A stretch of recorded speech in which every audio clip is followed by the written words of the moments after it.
Welcome my little necromancers and happy UK Mother's Day. Today we celebrate mother figures around the globe, living and in memory. My meow meow gave me a dead mouse for Mother's Day. It was most endearing. Hopefully you have given some dead flowers to your loved ones, and if you have forgotten, well, there will be plenty in the trash tomorrow. Today we'll be looking at a few movies featuring bad moms who should probably reconsider their title. This list will be ever evolving, so be sure to recommend movies with bad and good mother figures in the comments below. So without further ado, let's get into some of the bad moms of horror. Amelia Vanett. In a word or it's in a look, you can't get rid of the Babadook. A rumbling sound, then 3 sharp knocks. Babadook, dook, dook. That's when you'll know he's around. You'll see him if you look. Kicking off our list is Amelia Vanett of the Babadook. The epitome of codependent, Amelia is an example of a woman who can't cope without her vitamin D by her side. Paralysed by the grief and loss of her partner and father of her child, Amelia is unable to cope with the responsibility of being the mother to a troubled and somewhat annoying child, who is enough to encourage abstinence or sterilisation. Her struggles are then compounded by the relentless haunting of the Babadook. However, Amelia's behaviour is more terrifying than the actual monster, and ultimately, it is Amelia who is the true threat. Marge Thompson. You want to know who Fred Krueger was? He was a filthy child murderer who killed at least 20 kids in the neighborhood. Kids we all knew. Did they put him away? Oh, the lawyers got fat and the judge got famous, but somebody forgot to sign the search warrant in the right place and Krueger was free just like that. What did you do, Mother? A bunch of us parents tracked him down after they let him out. We found him in an old abandoned boiler room where he used to take his kids. We took gasoline. We poured it all around the place and made a trail of it out the door. Then lit the whole thing up and watched it burn. But he can't get you now. He's dead, honey, because Mommy killed him. Marge Thompson is the mother of final girl, Nancy Thompson, in A Nightmare on Elm Street. At first glance, Marge may seem like the overprotective mother who helped barbecue the child murderer Freddy Krueger. However, she spends the majority of the movie as an unsupportive, absent-minded alcoholic stumbling around in a constant drunken stupor and caging her daughter in the house like a hamster.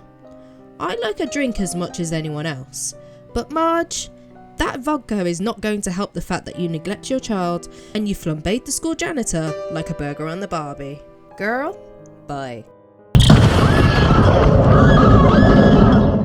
Martha Thomas. You're going to enjoy living with us so much. Yes, I know you are. As a welcome home present, I bought you such wonderful new clothes. You see, I've always wanted a little girl. Yes, I've always dreamed of a little girl just like you. I mean, we already have a boy, so another one simply would not do. Oh, no, absolutely not. A little girl would be so much nicer, don't you think so, Angela? I know you're going to like that name, won't you, Peter? While a mother to Ricky, Martha Thomas is more a mother figure to Angela, as she's actually Angela's aunt, but she's raised Angela as the dead daughter she lost long ago. This disturbed divorcee not only forces her nephew into being a girl, but uses her credentials as a doctor to cover it up, and all with a smile on her face. Demented. Pamela Voorhees. Jason was my son, and today is his birthday. Where's Mr. Christie? Oh, I couldn't let them open this place again. Could I? Not after what happened. Oh, my sweet, innocent Jason. My only child. Jason.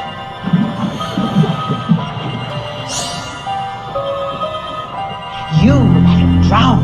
You never paid any attention. Look what you did to him. Look what you did to him.